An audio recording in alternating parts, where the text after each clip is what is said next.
Siyempre nag-uusap na sila, nakakahiya daw sa gwardiya na nakatingin, sa sales lady na nakatingin. Nilampaso ko na, madumi na 'to, ningat-ngat ko na. Pumunta kami ng SM North kasi siyempre birthday ko. Yay! It's my birthday. Dito na namin sinelebrate yung birthday ko kasi nga siyempre ayoko na maghanda at gastos lang yon. Pero parang gumastos din kami dito. Tapos pumasok kami ng Toy Kingdom kasi nga daw reregaluhan daw ako ni Mama at saka ni Dada. Bibilan niya daw ako ng stop toys. Tapos naghahanap kami dito ng tigli 500 lang eh. Pero turns out napunta kami sa 2.5. Pero kasi yung mga stop toys dito, magaganda naman siya, pero hindi ko talaga siya bet eh. Parang hindi talaga para sa akin to mga stop toys na to. Tapos sabi nga ni Mama, bibilan din daw ulit si Leora ng stop toys.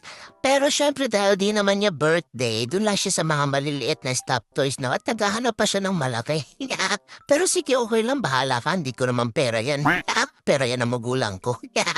Kaso nga syempre, hindi talaga ako makahanap ng gusto kong stop toys. Hindi ko pa alam pero hindi ko talaga ma-feel kung ano yung mga gusto ko.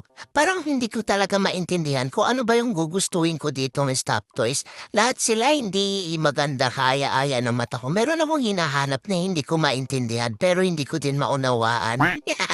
Sabi ni Mama, tumingin-tingin pa daw kami ba kasi may magustuhan kami. Kasi sa dami ng ano dito, stop toys dito, imposibleng wala kami magustuhan, di ba? Kaso nga talaga, wala talaga akong magustuhan eh. Anong gagawin ko eh? Kahit anong pilit kong gustuhin sila, hindi ko talaga magustuhan. Tapos lumabas na nga kami, tapos sa daan, meron kami nakitang Disney store. Be, ang daming magaganda. Kaya yun, hindi na ako nagpatumpik-tumpik pa. Pumasok talaga po kahit alam kong yayamanin yung mga stop toys dito. Siyempre, naapit ako ni Mickey Mouse eh. Minnie Mouse pala. Tapos umikot-ikot nga kami, naghahanap kami ng stop toys. Nakakalula yung mga presyo, be. Hindi ko na kaya. Doon lang ako sa ano eh, sa bangketa na tig-50, pwede na yun eh. Kaso syempre, birthday ko naman. Baka naman, ilabas ang ano dyan, ang pera natin sa alkansya. Charot.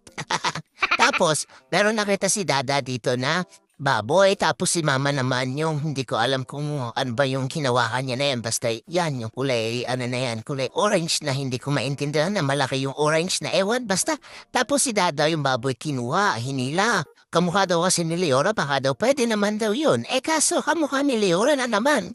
Tigil-tigilan na ako. Kaya ayoko niyan, hindi ko yan gusto. Birthday ko, kaya huwag niyong husurahin, di ba? Hindi yan. Mama, tigilan niyo ako, ha?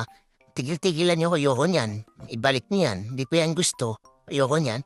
Tapos, si Mama meron nakitang frog. Pinakita niya sa akin. Sabi niya, baka daw ito gusto ko na. Sinapapagod na daw siya, sakit na daw ng paa nila, kakalakad eh. Tapos pagtingin ko pa lang, be, sus Mariusep talaga, gustong gusto ko talaga siya. Kumukuti-kutitat na talaga yung mata ko, hindi ko na yan binitawan, be, kahit napakamahal niya. Sabi ni Dada, seryoso pa ba? Yan yung bibili natin? Yes, seryoso ako.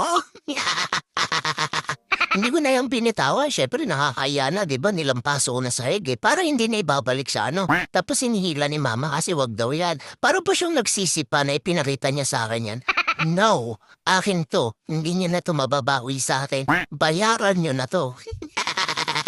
Siyempre, nag-uusap na sila, nakakahiya daw sa gwardiya na nakatingin, sa sales lady na nakatingin. Nilampaso ko na, madumi na to, ningat-ngat ko na. Wala na sila nagawa, kaya sabi ni Dada, sige, bibilin na ako. Ako, talaga naman, napakasaya ko.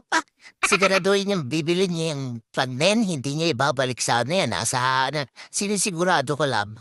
Ate, okay na? Maraming salamat. Napakasaya dahil dyan sa Minnie Mouse na yan na kumakuway-kuway sa akin. Napabudol mo ko. Ikaw kasi eh. Kasalanan patuloy ni ate. At syempre, nakauwi na kami at sobrang pagod na para bang yung katawan ko humihiwalay na. Yung katawan lupa ko talaga ay humihiwalay na at ako'y natutulog na kaya ka pang frog. Muli, happy birthday sa akin. Bye! I love yous.